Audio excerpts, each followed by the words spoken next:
প্রচণ্ড পরিমাণের গরম পড়েছে, তাই ভাবলাম এই গরমের মধ্যে আসলে কি ঠান্ডা খাওয়া যায়।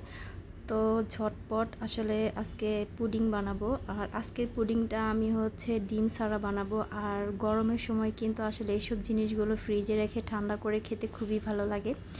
তা আমি এখানে একদম ঝটপট যেভাবে বানানো যায় খুব অল্প সময়ের মধ্যে।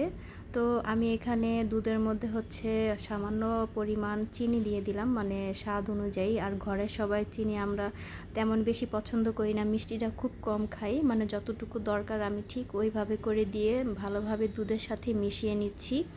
তো ভালোভাবে মিশিয়ে নেওয়ার পরে তারপরে এখানে আমি আগার আগার পাউডারটা দিয়ে দিব। আর এটা একদম সিম্পলভাবে খুব তাড়াতাড়ি হয়ে যায় এই পুডিংটা, আর খেতেও খুব বেশি ভালো লাগে।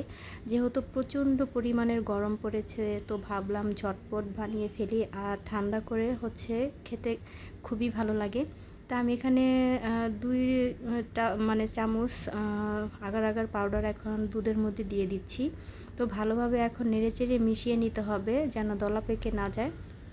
তা আমি দুধ অনুযায়ী ওইভাবে করে নিয়ে নিয়েছি। আগার আগার পাউডারটা এখন একটু ভালোভাবে দুধের সাথে মিশিয়ে নিয়ে তারপর আমি চুলাটা জ্বালিয়ে দিব। আর এটা শুধু নাড়তেই থাকতে হবে, মানে নাড়া বন্ধ করা যাবে না, তাহলে একদম দলা পেকে যাবে। আর এখানে আমি নারকেল দিব, আর আমার কাছে এইসব জিনিসের মধ্যে নারকেল দিয়ে খেতে খুব ভালো লাগে। তো আমি এই যে ভালোভাবে জাল করে নিচ্ছি। আর এই যে দেখেন একটু ঘন হয়ে গেলে তারপর আমি নামিয়ে নিব বা চুলাটা বন্ধ করে দিব।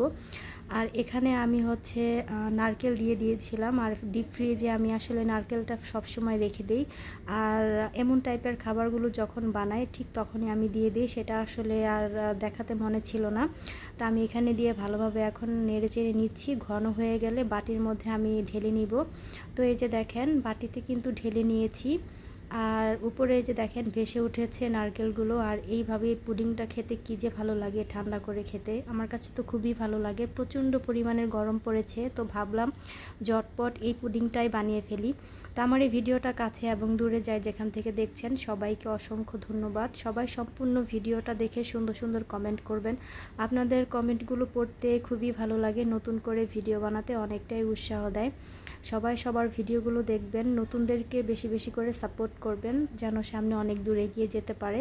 তো আমি এটা ফ্রিজে রেখে দিয়েছিলাম, ঠান্ডা হয়ে গিয়েছে। তো এই যে এখন ঢেলে নিয়েছি, আর দেখেন কতটা সুন্দর হয়েছে। আর খেতে কিন্তু মাশাআল্লাহ এটা অসম্ভব ভালো লাগে। আপনারা যারা এখনও খাননি অবশ্যই একবার হলো বাসায় ট্রাই করবেন। তো এই যে দেখেন নারকেল দিয়েছিলাম, নারকেলগুলো সব নিচে জমাট বেঁধে আছে, আর এটা মুখের মধ্যে যখন পড়ে খেতে খুব ভালো লাগে। তো আজকের ভিডিওটা আপনাদের কাছে কেমন লেগেছে অবশ্যই কিন্তু কমেন্ট করে জানাবেন। ভিডিওটা ভালো লাগলে অবশ্যই একটা লাইক দিবেন, আর ভিডিওটা শেয়ার করে দিবেন। সবাই অনেক বেশি ভালো থাকবেন। আল্লাহ হাফেজ।